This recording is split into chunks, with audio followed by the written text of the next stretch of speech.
छोटे से शहर गोरखपुर की तंग गलियों में हर सुबह सूरज की पहली किरणों के साथ एक ठेले की आवाज गूंजती थी। टमाटर ले लो, आलू ले लो। ये ठेला चलाते थे रामलाल और उनके साथ होता था उनका 16 साल का बेटा आरव। आरव का जीवन साधारण था। सुबह पापा के साथ सब्जियां बेचना, दिन में सरकारी स्कूल जाना और रात को छत पर बैठकर सपने देखना। उसका सबसे बड़ा सपना था आईआईटी में जाना।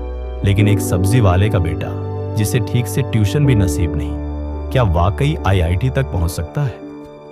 एक दिन स्कूल में एक प्रोफेसर ने बताया कि आईआईटी की कोचिंग क्लासेस शहर के कोने में खुली है, जहां फ्री में तैयारी करवाई जाती है अगर बच्चा एंट्रेंस क्लियर कर ले।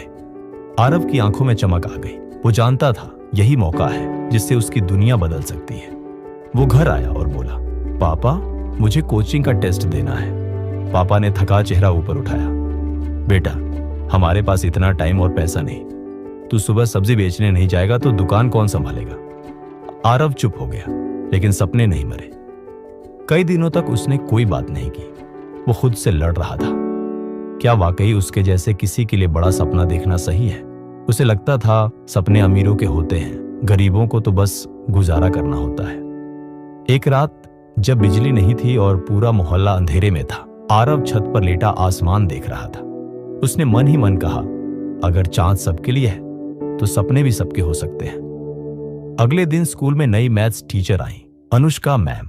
उन्होंने आरव की कॉपी देखकर कहा, तुम्हारा कॉन्सेप्ट बहुत क्लियर है, क्या तुमने कोचिंग के लिए अप्लाई किया?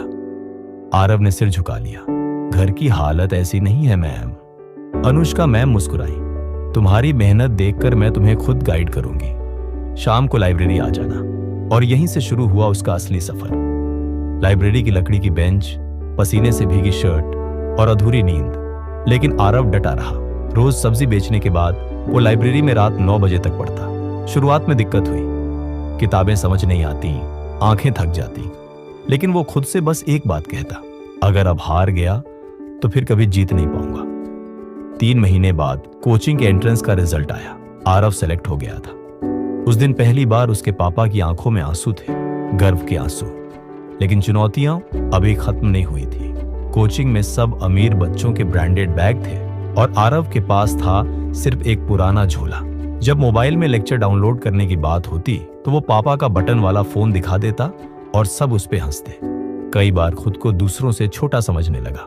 लेकिन अनुष्का मैम हमेशा कहती, तुम्हारी कहानी बाकी सबसे अलग है, इसलिए तुम जीतोगे। रात को नींद में भी सवाल हल करता था और सुबह फिर सब्जी की दुकान पर लग जाता। कुछ दिनों बाद आईआईटी जेईई का दिन आया। आरव ने कांपते हाथों से पेन उठाया। उसने खुद से कहा, मैं किसी से कम नहीं। हर सवाल को पूरी एकाग्रता से पढ़ा। जहां फंसता वहां अनुष्का मैम की आवाज गूंजती, डर से नहीं, दिमाग से लड़ो। यही सोचकर वो आगे बढ़ता गया। परीक्षा देकर बाहर आया तो चेहरे पर संतोष था। रिजल्ट वाले दिन पूरे मोहल्ले की सांसें थमी थी। और फिर मोबाइल पर मैसेज आया, ऑल इंडिया रैंक 432। पापा की आंखों में आंसू थे।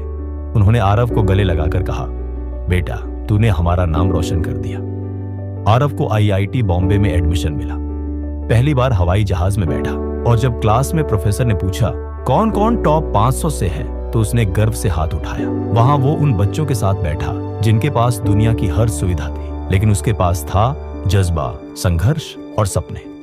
4 साल बाद आरव ने एक नामी टेक कंपनी में नौकरी पा ली। लेकिन उसने फैसला किया वो गोरखपुर लौटेगा।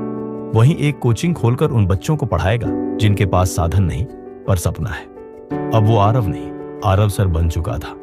उसके पास महंगी गाड़ी थी, लेकिन वो अब भी सब्जी वालों के बच्चों को गले लगाता, क्योंकि वो जानता था कि सपनों की कोई जात, हैसियत या रेट नहीं होती। हर नए बैच में वो एक बात जरूर कहता, मैं ठेले वाले का बेटा हूं। अगर मैं कर सकता हूं तो तुम भी कर सकते हो, बस कभी हार मत मानना। अब आरव के पापा सुबह सब्जी नहीं बेचते। पूरा मोहल्ला कहता है, ये देखो हमारा लड़का जिसने गोरखपुर का नाम ऊंचा किया। आरव की कहानी इंटरनेट पर वायरल हो गई, the boy who never gave up. Moral, कभी हार मत मानो। हालात कितने भी मुश्किल क्यों ना हो, अगर सपना सच्चा है और इरादा मजबूत तो एक ठेले वाले का बेटा भी आईआईटी